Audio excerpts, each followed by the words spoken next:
Do they really know your business? Are they really able to help you? Or is this going to be something that is just purely transactional and post-close, now you're in a world of pain?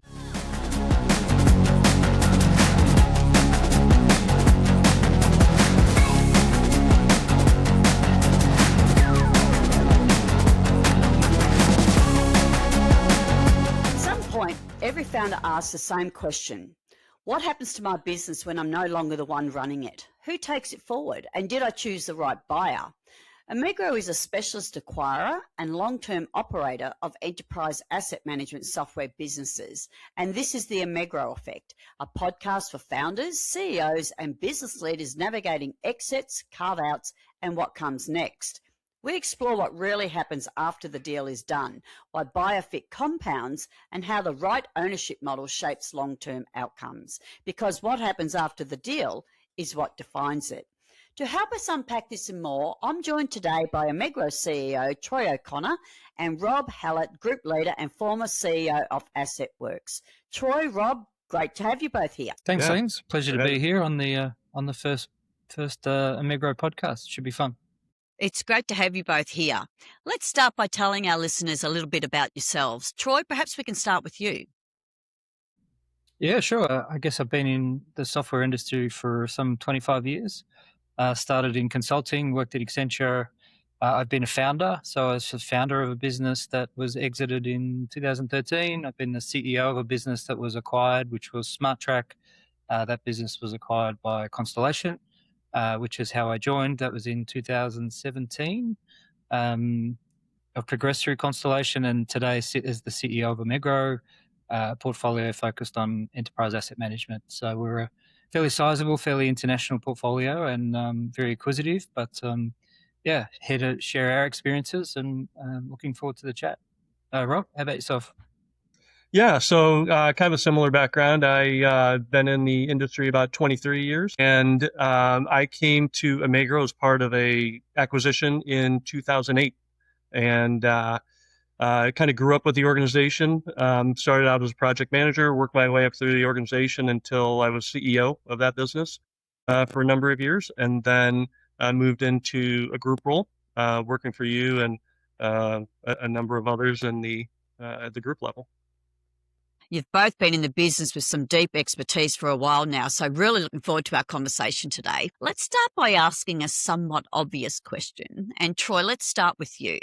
If I'm a seller going through a process right now, does it really matter who buys my business? Well, yeah, I would like to think so. As I mentioned, I've been on the sell side twice actually. And I can say honestly from a personal experience, very different outcomes. So one was a very positive experience, which was clearly the Constellation acquisition of SmartTrack. I'm still here some nearly 10 years later. But the business I founded the acquisition was very different. It wasn't such a positive experience. And so I can say personally that, yeah, the buyer matters. When I reflect on that and I look at the market today, there's no shortage of acquirers, right? Constellation was probably the first that did permanent capital, and we've been doing it for 30 years, but there's no shortage of permanent capital acquirers in the market. So I guess you've got to ask yourself as a seller, what is it that you're looking for? I think what we see, when we see really successful acquisitions and successful processes, there's a really nice alignment between the acquirer and their value proposition, how they can help a business, and what the seller is looking for. In our world, we think about domain expertise as being incredibly important. As I said, there's no shortage of software acquirers, but do they really understand enterprise asset management? Do they really understand your business? Do they really understand how your customers think, what problems the technology solves? And so that connection that's more than just superficial. It's not just a transactional relationship. It's not just hey, we've got some money, we can help you out. It's we've got a deep understanding of your world. We've got best practices that we can help your business improve. We've got talent management programs to help your team get better. And ultimately all of that comes together into an acquisition that stands the test of time. So, I think it does matter. And I think in today's world, sellers should be excited about the opportunities. There's no shortage of ways to sell your business, but I think they should be quite selective as well. So that's how I think of it. That's how I would position it to anybody that's in market. Rob, I'd throw it over to you. You're part of a process some many years ago, but I mean, what's your journey been? Yeah, no, I totally agree. I think it's what the seller is trying to accomplish. And I think one common thread that I've seen with the acquisitions I've been involved in and been kind of adjacent to is a lot of founders, most founders, whether they've started the business 30 years ago or if they, the self-described serial entrepreneur person, I think that, leaving a legacy, leaving something to carry on after their involvement is, hypercritical to those folks, and that they have people they've worked with, and they have a product, they have a presence in the market, that legacy of a name and a brand. And I think depending on the buyer, that will sustain going forward, and sometimes not so much. So it's what does that seller really want for that business post acquisition? I think it's really interesting, Rob. Obviously part of our value proposition, we've never ever sold a business, right? So if you're acquired by us, it's absolutely in perpetuity. As a founder, and I've been a founder, it sort of enables that long-term thinking. It's not just about, hey, where am I going to be in 3 years when this business is going to be sold again? It's creating an environment for my team that can think long-term. They've got a home for life. The brand is going to continue. The culture will remain the same. And we can develop the business and the people within it over a long period of time. And that's was certainly important to me, when Smarttrack was acquired. And again, I agree with you 100% that for most founders, that legacy is really important, not just for themselves, but for their people, right? And making sure they're going to a home that is going to help the business and themselves develop. Yeah, yeah. And I would add that for those founders that are looking for a partner to take the business to the next level and the next level after that, that's where a permanent capital kind of environment is really helpful. Yeah, for sure. So when during the process do you think these differences in the type of buyers starts to become clear for a seller? Yeah, I mean, I think it can vary, Lynn, to be honest. It depends on the process itself, but it's generally speaking early, I would say. Most acquirers will operate very similar at the get-go. So there's a certain amount of data that you need to assess a business and how it's operating and what it looks like, and that then translates into value. But it's at that point where sellers, can start asking some difficult questions about what's the plan, how can you help me, what should I expect post-closing? And I think that's where you start to flesh out whether the acquirer actually knows the industry. Do they know your competition? Do they know what your customers look like? Do they know what long sales cycles look like? Are they familiar with your pricing constructs?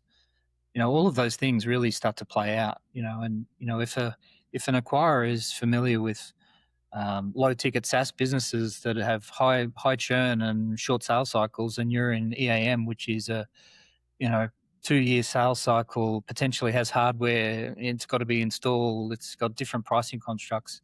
Do they really know your business? Are they really able to help you? Or is this going to be something that is just purely transactional and post-close? Now you're in a world of pain. So I think it's in that stage. Obviously the starting point's probably very similar, but as you start to progress through a process and narrow down to a short list and start asking more difficult questions of acquirers, that it will become probably more obvious who understands your business and who doesn't. And does the type of seller vary in terms of when they recognize that as well? Like if you're talking to a founder compared to a professional CEO or, a business leader within a large corporate seeking to carve out a piece of the business, like do they all have different recognition sort of points? Yeah, different sellers are looking for different things, right? So, most commonly we're talking to founders, and those founders, as Rob pointed out, are really interested in legacy, how we can help develop the business, grow the business, how can we help develop talent, and how do we think long term. But equally, we've done take privates from public companies, we've done corporate carve outs from strategic, larger, more strategic companies, and those motivations are different. It's okay. I need an acquirer that's experienced. I need this to be done swiftly. I need to make sure my customers will be maintained. They're different value propositions. So, we do have that experience and we do bring that to the table. And, it's for us, it's about connecting with the seller and understanding what it is that they're looking for and making sure we align. Yeah. And so Troy, let me, jumping back to your first point, I would add buyers can pick up on it earlier than that, earlier than, when the initial data request and, kind of the beginning of a process. I think, in that nurture stage where a founder or a business might not be looking to carve out yet, and it's just a reach out and you start to develop that relationship. And I think that's a good point. in that, Yeah. those early conversations, sellers can get a pretty clear indication of, do they know what I'm doing and who my customers are and what the market is. So, And Troy, how long is the typical relationship before the acquisition takes place? A lot of relationships that we have with sellers last several years. This is it's rare for us to go into a process completely cold, completely new, Yeah. and try to get to know a seller and a founder and their team overnight.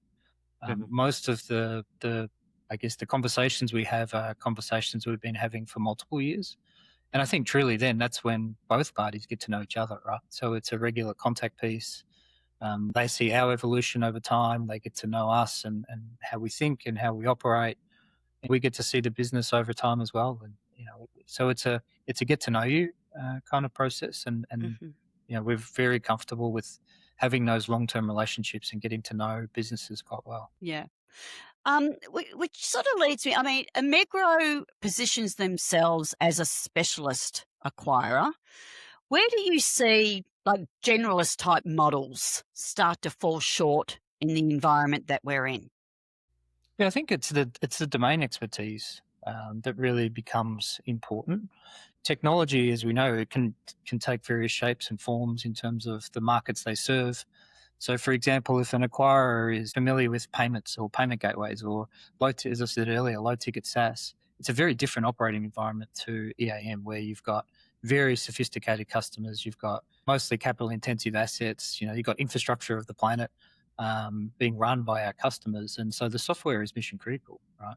This is not something that if it turns off, we go, okay, don't worry about it. We'll wait for it to come back on. It's a problem. So, the operating environment is very different. Our customer base is very different, and their needs are very sophisticated. So all of those things come together to become, I think, very unique, very specialized acquirer for us to be able to understand those markets, as opposed to a generalist that is, hey, we've got a few best practices, but here, why don't we write you a check and you can join us and, trust us, it'll be fine.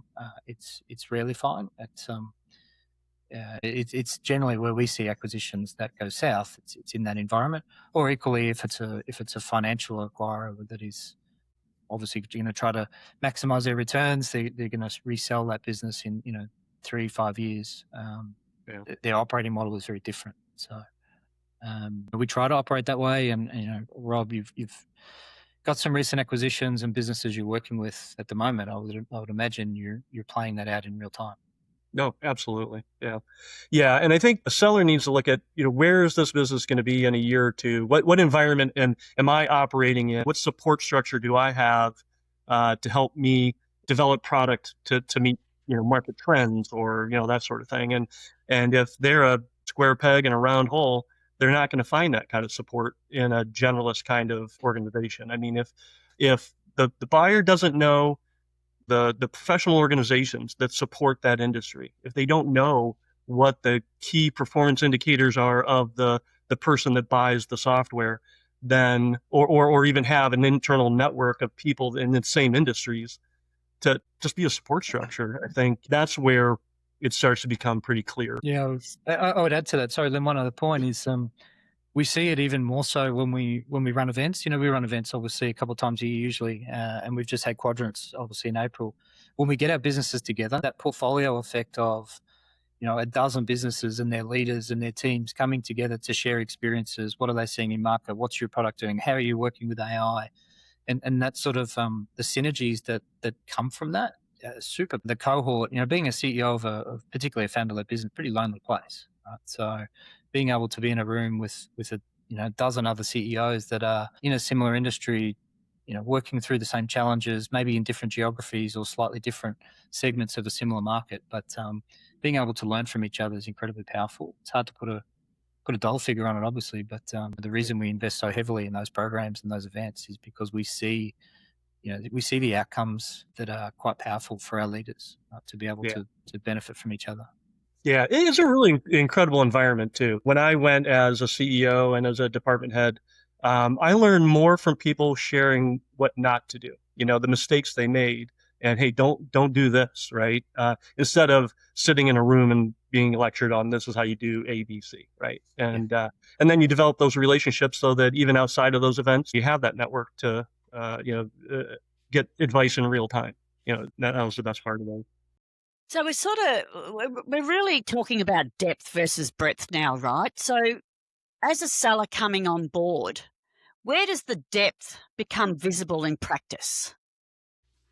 Well, there's a couple of areas I would chime in. I mean, it's obviously in our collateral, our value proposition, the Allegro operating system is, I guess, the label that we put around those best practices, right? So if I reflect on my journey with sort of 10 years here at Constellation, we're very fortunate to learn from some amazing people. Rob and I both worked for Gordon Smith, amazing guy. Hopefully watched it for years. Hello, Gordon. But guys like that, John Hines, incredible leaders that we're very fortunate to learn from them, right?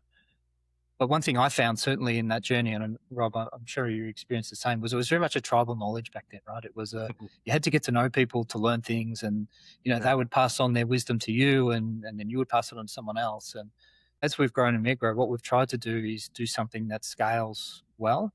And so we've tried to take all of those learnings and all of those best practices from all of our businesses and package them up and make them available to new acquisitions. So if we learn something new or something happens in industry and this never more so than a moment with AI and how that's impacting all of our businesses, but those learnings get packaged up and reshared over and over again, and they're accessible and they're there. That's very, come back to your original question, where is it evident? From day one post-close, and certainly the first 90 days, the education program that takes those learnings that you've got access to, whether it's a best practice in pricing or sales and marketing or, professional services, all of those things are available to you. So, you go from that very lonely CEO role into, hey, I'm part of a cohort with a set of best practices that are all relevant to my industry, my business. The exponential rate of learning is amazing, and we see businesses make material improvements really quickly. So, Rob, I'd be really interested in how you've seen that over your journey. You've been here even longer than I have, but back in 2008 would have been very different to how we packaged up effectively 30 years of learnings. No, you nailed it. It was literally tribal knowledge passed down from generations, so to speak, within the organization. The Allegro operating system is, it's a great organization of all that knowledge and that we've accumulated over the 20-ish years that I've been part of the organization.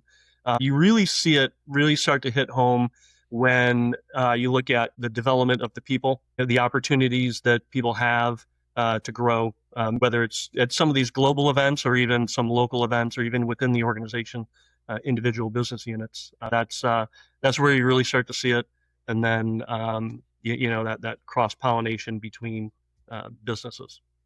So far, we've talked about why the buyer matters, how sellers can start to see the difference between a generalist and a specialist, and why legacy, long-term support, and domain expertise really matter after close.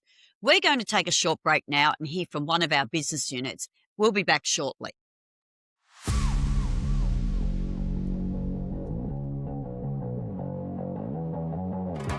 For more than 40 years, AssetWorks has helped organisations manage mission-critical fleets and assets, giving governments and enterprises the software they need to improve maintenance, control costs, and keep essential services running.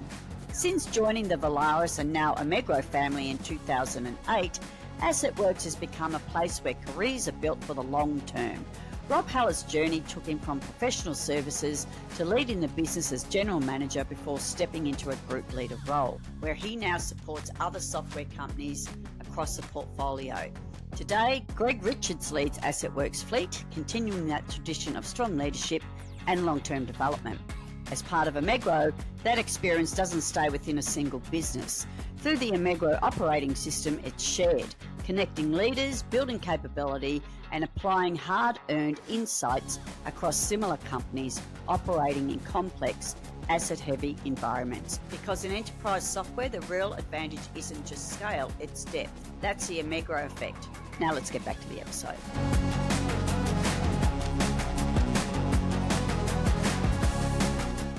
Welcome back. Before the break, we were talking about the difference between buyers. So let's make this practical now.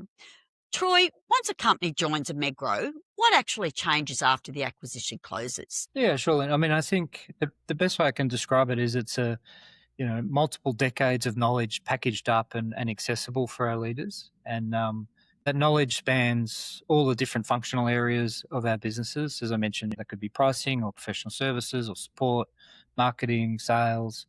And we've developed those over time. So each acquisition we do, we always do a post-acquisition review. Have we taken more learnings? Can we take those learnings and roll them back into the operating system so they're accessible to everybody else?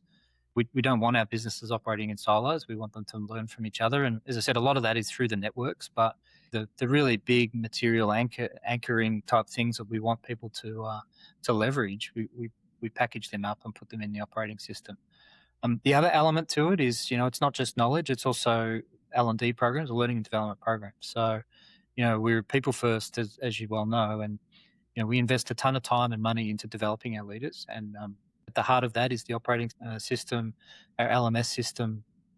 And these programs are, whether you're a new manager or a CEO or somewhere in between, we've got these learning programs that you're a part of, and they're across Amegro. They're not just in your business unit. And some of them run over a full year, some of them run over a shorter period of time.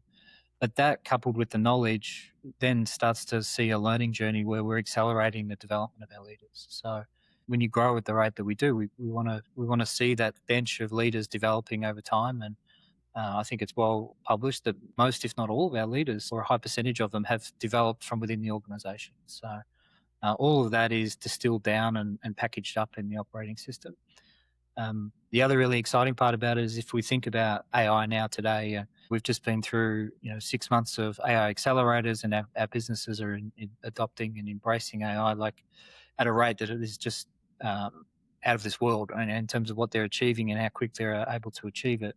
But again, the learnings from our adoption of AI and building AI products and using AI to develop and using AI and even our functional work streams, it's all being packaged up and it will work its way back into the operating system so that people can learn from others. It's sort of inherently how we try to share that knowledge. So, Troy, we've talked about the operating system at a high level.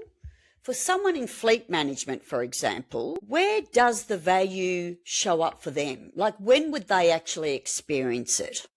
So if you think about the fleet expertise that we have, and we've acquired a number of fleet businesses, fleet is very different to a SaaS company in that we've got hardware involved in our telematics businesses. So you've got now a sales cycle that includes, a hosted platform. You've got a hardware. You've got a piece of installation that needs to be done. Is that hardware leased or is it sold? What's the process to get the hardware installed? In a market the size of North America, you've got to have an install network all across. So the complexity of that process is very different to, hey, I've got a payment system, why don't you get on board and start using it? So I think the operating system, when we take that expertise and roll it out and we start to think about the niches that we operate in, we can get some best practices that are very specific to a certain market. So Troy, when a company joins the Amegro portfolio, what are some of the first improvements we typically look to make? Yeah, so I think, Lynn, when we look at a business post-acquisition, we're going to look at ways that we can help them improve. And every business is different, and the investment thesis that we would have and the integration plans that we would have would be different for each business.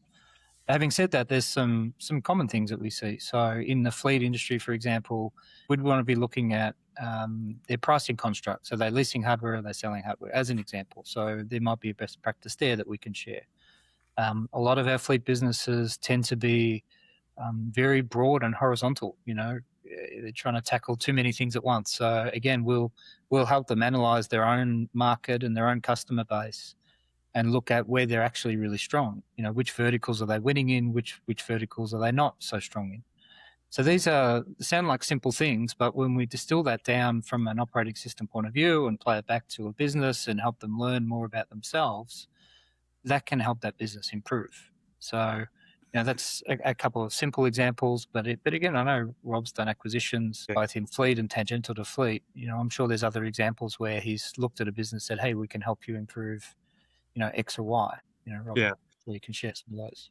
So bringing new products to market to address needs, emerging needs in the market, or if there's gaps in an offering. And we've had businesses working under the Megro operating system for, like me, 18 years, and some that are newer. So, these newer businesses can take the learnings that others before them have encountered or learned and apply it and bring things to, say, market faster for growth, right? Or if it's fine-tuning operations, looking at utilization for professional services, for instance, and fine-tuning or pricing, like you mentioned earlier, Troy. Yeah. So, yeah.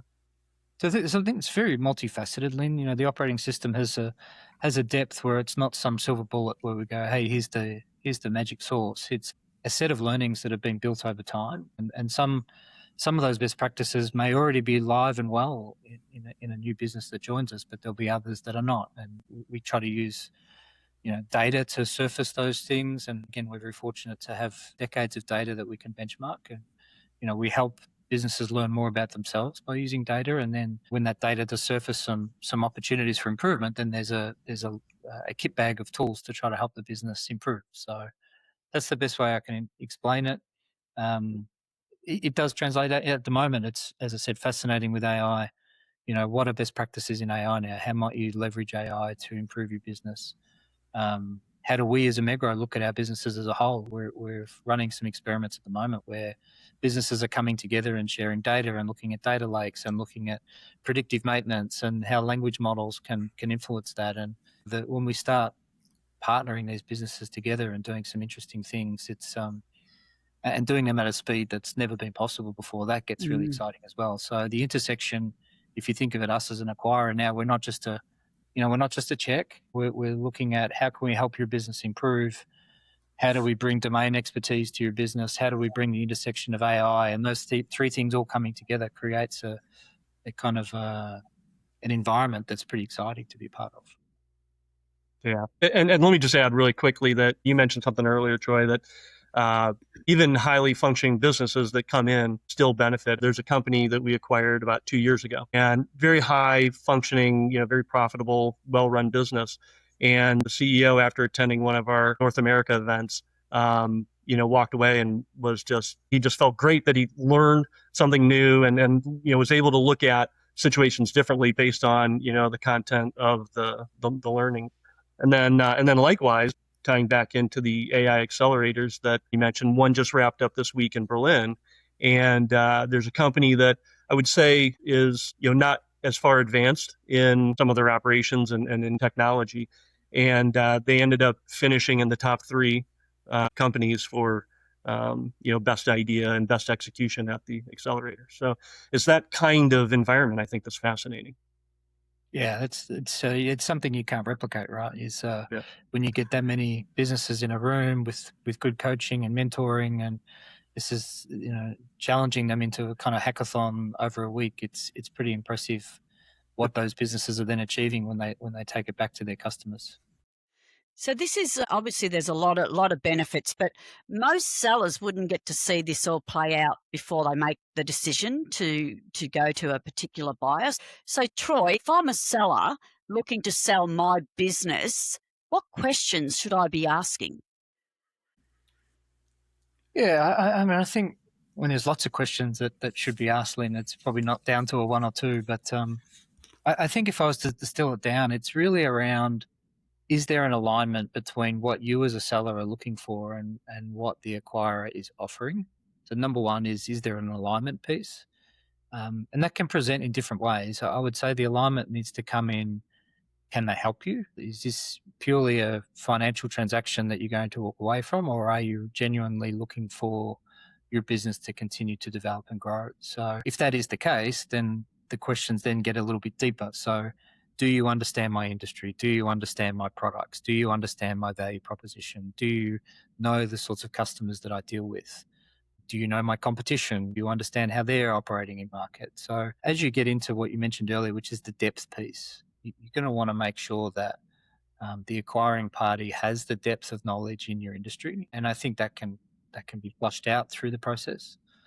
And then lastly is, how does that seller, how's the acquirer evolving? So for example, in the world today with AI being what it is, We need to make sure that we're helping our businesses embrace that technology and use it in the right way, and have proper governance and IT and data security and all of the pieces that come with it. That's the sort of umbrella that a seller needs to make sure is happening. So it's very easy. There's lots of money in market, right? It's I mentioned at the start. There's lots of permanent capital, lots of people buy and hold forever. But the intersection of deep domain expertise, deep technology expertise, knowing a market, and having those best practices all available in a very short period of time is very important. So, Rob, let's get your perspective. If we were to pressure test a seller, what sort of questions should they be asking the buyer? Yeah. I think one question would be, what does the world look like in 2 years, right? I think the very first, forget about the 30, 60, 90 days. The first year is a transitional period for anybody after post-acquisition. So really the question is, what do things look like in terms of how we're supported, how we're supporting the organization, 2 years, 18 months, 2 years in. And that should give some insight into kind of steady state, business as usual environment. So is it safe to say that if a buyer can't answer those questions, then they're not the buyer? Yeah, I think, Lynn, it still comes back to alignment and what you're looking for as a seller. It may be as a seller that you just want the single biggest number that you can get, and you want to walk away from the deal and maybe disappear into retirement, and that's fine too, right? Like that's the prerogative of a founder or the owner of the business or owners. So really it is around alignment. And I think asking enough questions to make sure that, you know what you're going to get. Said it could be the first 90 days. And to Rob's point, for us, we're thinking long-term, where is this business going to be in 2 years and 5 years and 10 years? And how do we plan on taking it there? And we're very comfortable talking through that, with potential acquisition targets. So, for any seller, I'd really recommend making sure you ask yourself the question first and foremost, what is it that you want from the transaction? And then once you know what you want, then you can make sure you're going to get it post-close. So that's certainly, if I had my time again, as I said, I've been on the sell side a couple of times as well. And certainly the first time that I did it, we didn't do that. We just sort of reacted to an offer and took it. If I had my time again, you'd be very clear about what you are trying to achieve by exiting the business, a business that we'd spent over 10 years building, and, it didn't work out so well. So, I'm being clear about what it is that you're looking for, what do you want from the transaction, and then making sure you're getting it and asking lots of hard questions, right? It's okay to ask those hard questions during the process. You're going to get asked hundreds, if not thousands of questions about your business during diligence. So it's okay to ask a few back the other way. Actually, Troy, that's a really helpful way to frame it, because to your original point, it really comes back to alignment. Not every seller is looking for the same outcome. Some are looking for the highest number. Some are looking at what happens to their business or their customers or their team. And some actually just want to continue their legacy after they've built it. So for a seller, before choosing a buyer, they need to be really clear on what they want from the transaction. And they need to not be afraid to ask the hard questions. That's probably a great place for us to end, actually. So Troy, Rob, it's been a pleasure. Thank you so much for joining us on this first episode of the Omegro Effect. Pleasure. Thank you.